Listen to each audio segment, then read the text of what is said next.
गुरु की साजी नवाजी ममता मई प्यारी सास संगत जी परम प्यार से बोलिए धन्यकार।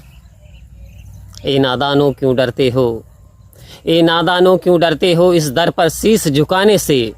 ए नादानों ये वो दर है जहाँ शीश चढ़ाए जाते हैं और दुनिया के सताए लोग यहाँ सीने से लगाए जाते हैं, सीने से लगाए जाते हैं।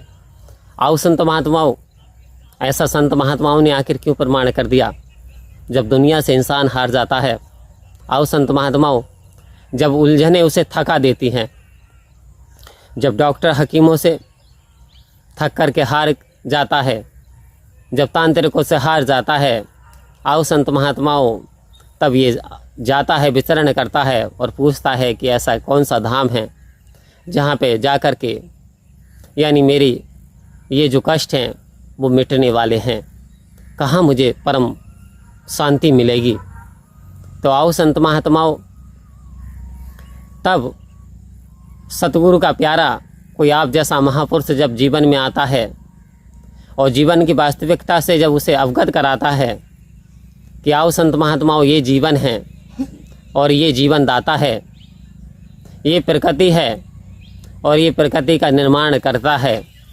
तो आओ संत महात्माओं, जब ये जानकारी हो जाती है कि एक तरफ माया है, दूसरी तरफ मायापति है, क्योंकि अब एक तरफ ओनली वन इज़ गॉड, एकम ब्रह्म द्वितीय नास्ति है, लोगों एक ईश्वर है, कोई दूसरा नहीं है, नास्ति नास्ति नास्ति, एक यानी ऋग्वेद की उक्ति। तो आओ संत महात्माओं, जब एक की जानकारी हो जाती है और जब मन में एक का समाया हो जाता है और जब एक विजन हो जाती है यानी समदृष्टि बन जाती है। आओ संत महात्माओं, सदगुरु बाबा हरदेव सिंह जी महाराज तो अक्सर अपने प्रवचनों में बार बार अपनी वाणी में यही तवज्जो देते थे कि इंसान को इस एक रस में जो स्थायी है, अजर है, अमर है, अजन्मा है, आनंद का सागर है, तो कह रहे हैं इसका संग कर ले। बाकी कह रहे हैं कि यदि कच्चे का संग करेगा तो वास्तव में तुझे कोई फ़ायदा होने वाला नहीं। कच्चे का संग करेगा तो तू भी उनके साथ बिखर जाएगा, जैसे कच्ची हांडी टूट जाती है। एक कुम्हार जब हांडियों को पकाता है तो उन हांडियों में से, पकाने वालियों में से बजा करके देखता है संत महात्मा, बजाता है, उसे बार बार बजाता है, और जो हांडी टूट जाती है उसे वहीं छोड़ देता, चटक जाती है, और जो हांडी मजबूत होती है उसे निकाल करके रख लेता है। कहने का क्या तात्पर्य? आओ संत महात्माओं, यदि मन की मुरादें ना होती हों पूरी तो उसमें भी कोई राज होगा ज़रूरी और तुम्हारे लिए होगी सुखदायी कम। कहने की परेशानी आ रही है, 5 साल हो गए सत्संग करते हुए, 10 साल हो गए, हमारी परेशानी नहीं जा रही, हमारी तकलीफ़ें ऐसी हैं।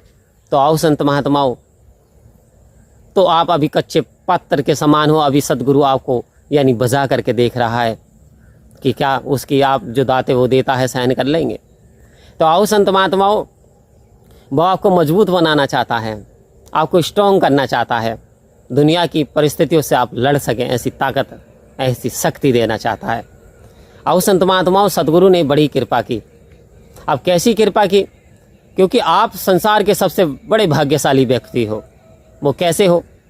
पैसा धन दौलत कुछ भी ना हो, लेकिन आओ संत महात्माओं, मौत जो तुझको देख अकेला, मौत जो तुझको देख अकेला बार तेरे पे करती है, ऐसे में भी प्रभु की प्रीति तेरी रक्षा करती है।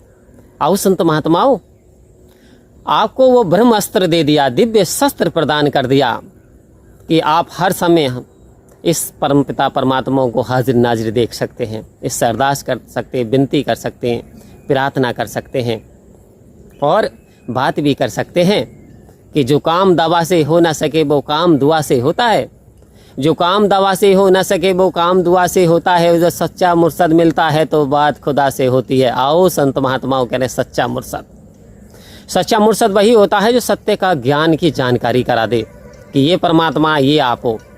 आओ संत महात्माओं, तो आप साधारण यानी निवासी नहीं हो, आप साधारण इंसान नहीं हो, आप इटर्नल पावर की रचना हो, आप इटर्नल पावर का रूप हो, तेरा रूप है ये संसार। हे परमपिता परमात्मा, तेरा तो रूप ये सारा संसार ही है। अब सारे संसार में मुझे तेरे ही दर्शन करने।